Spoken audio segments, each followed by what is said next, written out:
Meg Growls as Alison Morton praises Catherine for deserving to inherit Diana's Queen of Heart title.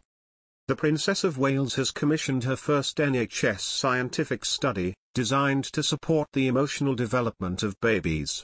The Royal Foundation is funding the £50,000 trial, which was inspired by an official visit to Denmark.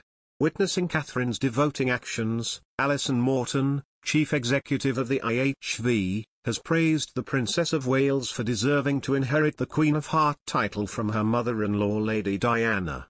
She then mocked Meghan Markle's hypocrisy when she used her own son Archie for PR Sussex's reputation. Catherine hasn't put a foot wrong. She put in the time, and it shows, and she's blossomed. I bet Diana is very proud of our Prince and Princess of Wales. They are legends already. She deserves to be the next Queen of Heart like her mother-in-law. However, Catherine has never tried to become Diana. Catherine fell in love with Prince William and not the royal family.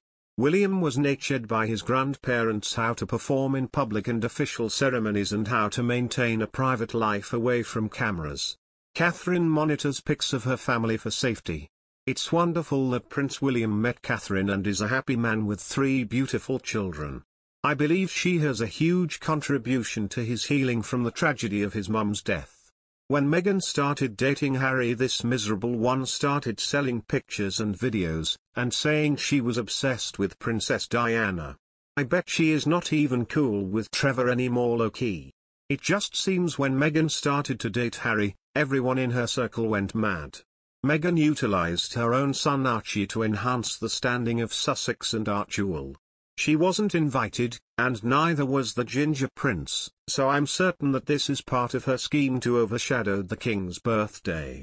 On the other hand, the princess saw the system, called the Alarm Distress Baby Scale, ADBB, in action during an official visit to Copenhagen last February and was so impressed that she began exploring whether it could be introduced in this country.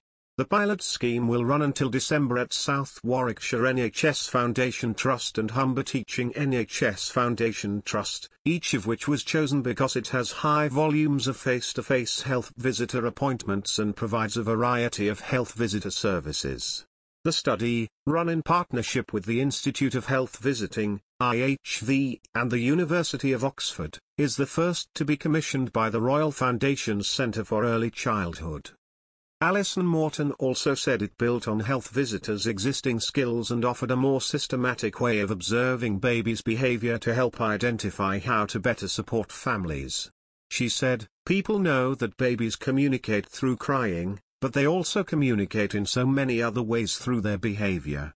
This tool offers a way of reviewing all babies. It will identify those with absolutely no worries and those who may need a bit more monitoring or support. The small number where concerns are raised would be referred for a more in-depth assessment with a specialist health visitor." She stressed that it was not a test but simply a means of showing families how to interpret their baby's sounds and movements and of enabling them to open up a conversation about social and emotional development.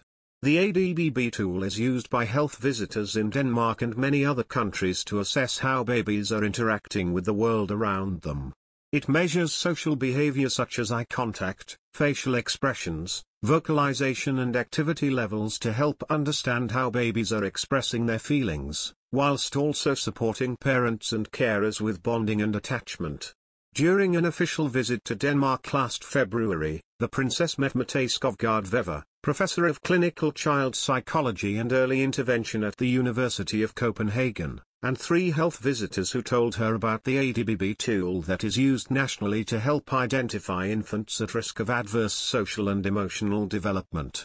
She was told that the tool was used alongside traditional methods of monitoring, such as measuring and weighing the baby, as health visitors sought to teach parents that mental health is as important as physical health, an approach that the princess has long championed.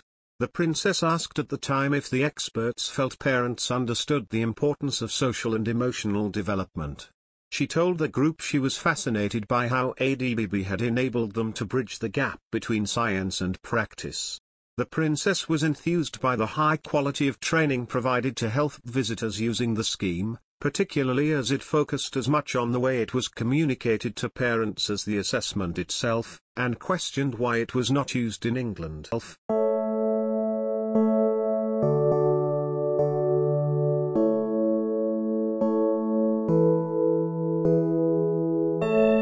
the fire of a city with our shares, what about the children on Medellin? With the one we're reading dimension for the freedom waiting with you and me, oh.